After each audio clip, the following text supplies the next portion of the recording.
ব্যবস্থা আমাদের কালকেও আমাদের প্রশংসা দাবিদার। আর সেই সাথে আমাদের যে স্যার সোহাগ স্যার তিনি অত্যন্ত মানে আন্তরিকতার সাথে আমাদের প্রশিক্ষণ দিয়েছেন, যেটা আর কি ভুলে হয়তো বা প্রকাশ করা সম্ভব না। আর তাছাড়া যে আমাদের সাথে যে শিক্ষার্থী ছিলেন সে বলে গেল, এর পাশাপাশি আমাদের ওই যে বিশেষ করে যখন অফ থেকে এই টাইমটা আমরা প্র্যাকটিস করতে পারি, এটা আমাদের জন্য খুব দরকার।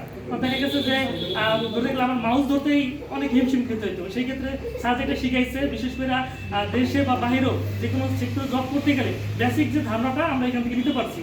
আর আরেকটা ব্যাপার হলো স্যার, এখানে স্টুডেন্ট সংখ্যা দিন দিন বাড়তেছে, এখন কোনোভাবে যদি আরেকটু কম্পিউটার বা বাড়িয়ে দেওয়া যায়, এটা আমাদের জন্য ভালো হয়।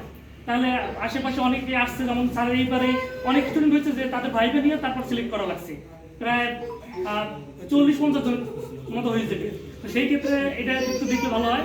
আর তাছাড়া যে বলো যে সুপ্রিম যে পানিটা, এটা খুবই বাথরুমটা আমাদের যদি ব্যবস্থাটা করে দেয়, এটা ভালো হয়। আর স্যার আশেপাশে যেরকম আছে মোটামুটি তাতে আর কোনো সমস্যা আমাদের হইতেছে না। আর আপনারা অসংখ্য ধন্যবাদ যে আমাদের এরকম একটা সুযোগ করে দেওয়ার জন্য। আসলে স্যার অনেক অনেক বেশি ধন্যবাদ। Thank you.